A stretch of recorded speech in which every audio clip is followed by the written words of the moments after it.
Hi everybody, it's Mrs. Wilson. I hope you're ready for today's little quick lesson here. We're going to be talking about adding and subtracting today. Now you might be saying, oh, that's super easy, like we don't need any review on this, but we do. So I just want to remind you of a few things when we're talking about addition and subtraction. We need to remember that you need to line up the numbers by their places.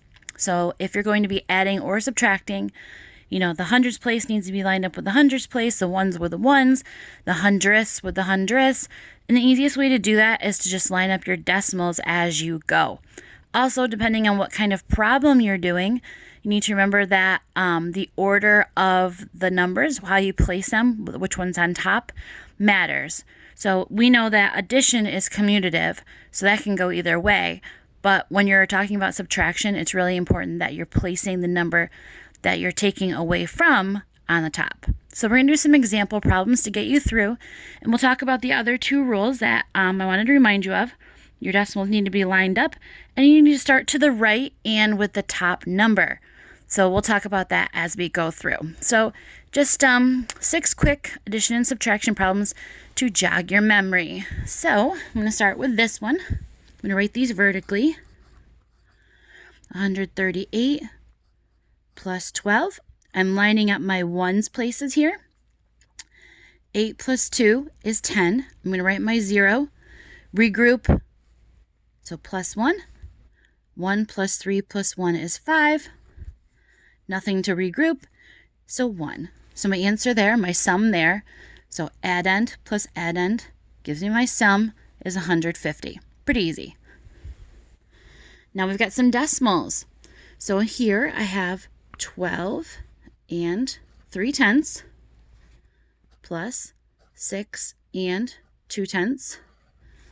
Again, I lined up those decimals, and when I line up those decimals, I automatically line up my tenths, ones, and then if there was anything here in the tens place, they'd be lined up as well.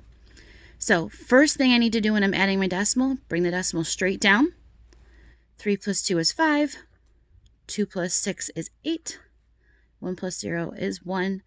So my sum there is 18 and 5. And if you forgot, this is from our video from yesterday. Tenths. So 18 and 5/10 is how I say that. So now let's talk about subtraction, because that's really where our issue probably would be. So if we do this problem, this one's pretty straightforward. In this case, we have 138 minus 12. Again, being sure that we line up our decimal places, which would be right here. But if we don't have decimals, we can just line up our ones, which are the 8 and the 2. So 8 minus 2 is 6. 3 minus 1 is 2. 1 minus 1 is 1. There's no regrouping there, so we're all set. Now we know that when we do subtraction, we can do a check, okay?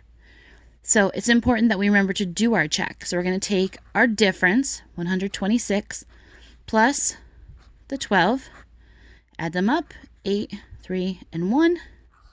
These should match. They do. Check. So that one's pretty straightforward. Again, this one we have 12 and 3/10 minus 6 and 2/10. Again, we line up those decimals, line up the tenths place, the ones place, whatever you want to consider. So we have 3 minus 2 is 1. Oops, sorry. First step, bring that decimal straight down. Then 3 minus 2 is 1. 2 minus 6 I can't do, so I need to come over here, regroup. This turns into a 0. This is now 12. 12 minus 6 is 6. So again, with subtraction, we can always do a check. Take your difference, 6 and 1/10, plus 6 and 2/10. Line up those decimals. Decimal point straight down. 1 plus 2 is 3. 6 plus 6 is 12. These should match. They do. Check.